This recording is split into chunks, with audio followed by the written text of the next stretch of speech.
ਲਓ ਸੱਜਣੋ ਤੇ ਮਿੱਤਰੋ, ਸਲਾਬ ਦੀਆਂ ਤਬਾਹਕਾਰੀਆਂ ਜਿਹੜੀਆਂ ਕਿ ਫੈਸਲਾਬਾਦ ਦੇ ਵਿੱਚ ਤਾਂਦਲੇ ਵਾਲੇ ਦਾ ਇਲਾਕਾ, ਉੱਥੇ ਸਈਦ ਕਾ ਠੱਠਾ ਜਿੱਥੇ ਲੋਕਾਂ ਦਾ ਬਹੁਤ ਜ਼ਿਆਦਾ ਨੁਕਸਾਨ ਹੋ ਚੁੱਕਿਆ ਹੈ। ਜਿਸ ਤਰ੍ਹਾਂ ਕਿ ਮੈਂ ਇੱਥੇ ਮੌਜੂਦ ਹਾਂ, ਦੇਖੋ ਜਿਹੜੇ ਇਹਨਾਂ ਦੇ ਘਰ ਜਾਂ ਡੇਰੇ ਜਿਹੜੇ ਉਹਨਾਂ ਨੇ ਮੱਝਾਂ ਮੁੱਝਾਂ ਬੰਨਣ ਵਾਸਤੇ ਆਪ ਰਹਿਣ ਵਾਸਤੇ ਬਣਾਏ, ਜਿਹੜੇ ਡਿੱਗ ਗਈਆਂ। ਹਾਲੇ ਵੀ ਪਾਣੀ ਸਲਾਬ ਵਾਲਾ ਜਿਹੜਾ ਪਾਣੀ ਦਰਿਆ ਦਾ ਇਹਨਾਂ ਦੇ ਨਾਲ ਚੱਲਦਾ ਪਿਆ। ਹਾਲਾਂਕਿ ਦਰਿਆ ਬਹੁਤ ਦੂਰ ਆ, ਲੇਕਿਨ ਫਿਰ ਵੀ ਇੱਥੇ ਇਹਨਾਂ ਦੇ ਘਰ ਜਿਹੜਾ ਘਰ ਵਾ ਉਹਦੇ ਨਾਲ ਬਿਲਕੁਲ ਆ ਦੇਖੋ ਡਿੱਗੀਆਂ ਪਈਆਂ ਦੀਵਾਰਾਂ। ਹੁਣ ਇਹਦੇ ਵਿੱਚ ਰਹਿ ਵੀ ਨਹੀਂ ਸਕਦੇ, ਮਜਬੂਰ ਆ ਉਹ ਕਿੱਥੇ ਰਹਿਣ, ਨਾ ਤਾਂ ਉਹਨਾਂ ਦਾ ਕੋਈ ਹੋਰ ਜਗ੍ਹਾ ਵਾ, ਇਹੀ ਸਹਾਰਾ ਉਹਨਾਂ ਦਾ ਇੱਥੇ ਰਹਿਣ ਵਾਲਾ। ਤੇ ਇੱਥੇ ਦੇ ਜਿਹੜੇ ਲੋਕ ਆ ਉਹਨਾਂ ਨਾਲ ਵੀ ਮੈਂ ਕਿਸੇ ਨਾਲ ਗੱਲਬਾਤ ਕਰਦਾ ਵਾਂ। ਤੁਹਾਡਾ ਕੀ ਨੁਕਸਾਨ ਹੋਇਆ ਚਾਚਾ ਜੀ? ਕੀ ਹਾਲ ਚਾਲ ਇਹਦੇ ਆਓ?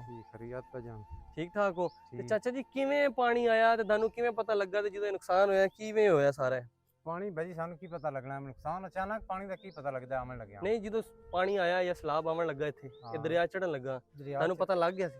ਨਹੀਂ ਪਤਾ ਲੱਗਾ, ਉਸੇ ਦੇ ਮੌਕੇ ਥੱਲੇ ਪਾਣੀ ਆ ਗਿਆ। ਅੱਛਾ, ਫੌਰੀ ਪਾਣੀ ਆ ਗਿਆ? ਫੌਰੀ ਪਾਣੀ ਆ ਗਿਆ। ਅੱਛਾ, ਫਿਰ ਕੀ ਕੀਤਾ ਤੁਸੀਂ? ਫਿਰ ਕੀ ਕੀਤਾ, ਹੁਣ ਅੱਗੇ ਨੁਕਸਾਨ ਹੋ ਗਿਆ। ਅੱਗੇ ਜਿਹੜਾ ਫਰਕ ਕੀਤਾ, ਅੱਗੇ ਤੇ ਸਾਨੂੰ ਜਗ੍ਹਾ ਨਹੀਂ ਸੀ ਜਿੱਥੇ ਆਪਣਾ ਡੰਗਰ ਡੂੰਗਰ ਬੰਨਣੇ ਨੇ। ਉਹ ਮਤਲਬ ਅਚਾਨਕ ਛੱਡ ਕੇ ਛੱਡ ਕੇ ਉੱਥੇ ਅੱਗੇ ਗਏ। ਅੱਜ ਹੁਣ ਫਿਰ ਵੇਖ ਲਓ ਵੀ ਅੱਜ ਫਿਰ ਇੱਥੇ ਆ ਗਏ, ਜਗ੍ਹਾ ਨਹੀਂ ਸੀ ਰਹਿਣ ਨੂੰ।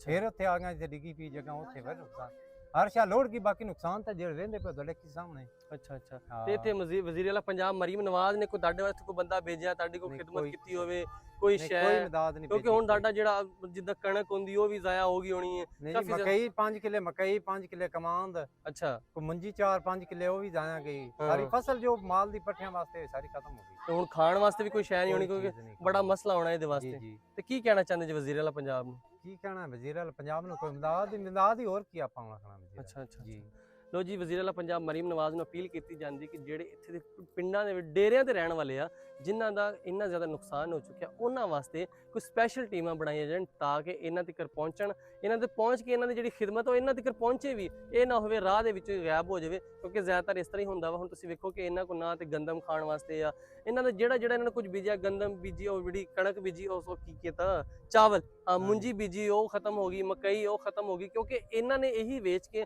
ਆਪਣਾ ਗੁਜ਼ਾਰਾ ਕਰਨਾ ਹੁੰਦਾ ਸੀ। ਲੇਕਿਨ ਜਦੋਂ ਨੁਕਸਾਨ ਹੋ ਜਾਵੇ ਤੇ ਦੁਬਾਰਾ ਇਹਨਾਂ ਨੇ ਕਿੱਥੋਂ ਪੂਰਾ ਕਰਨਾ ਵਾ?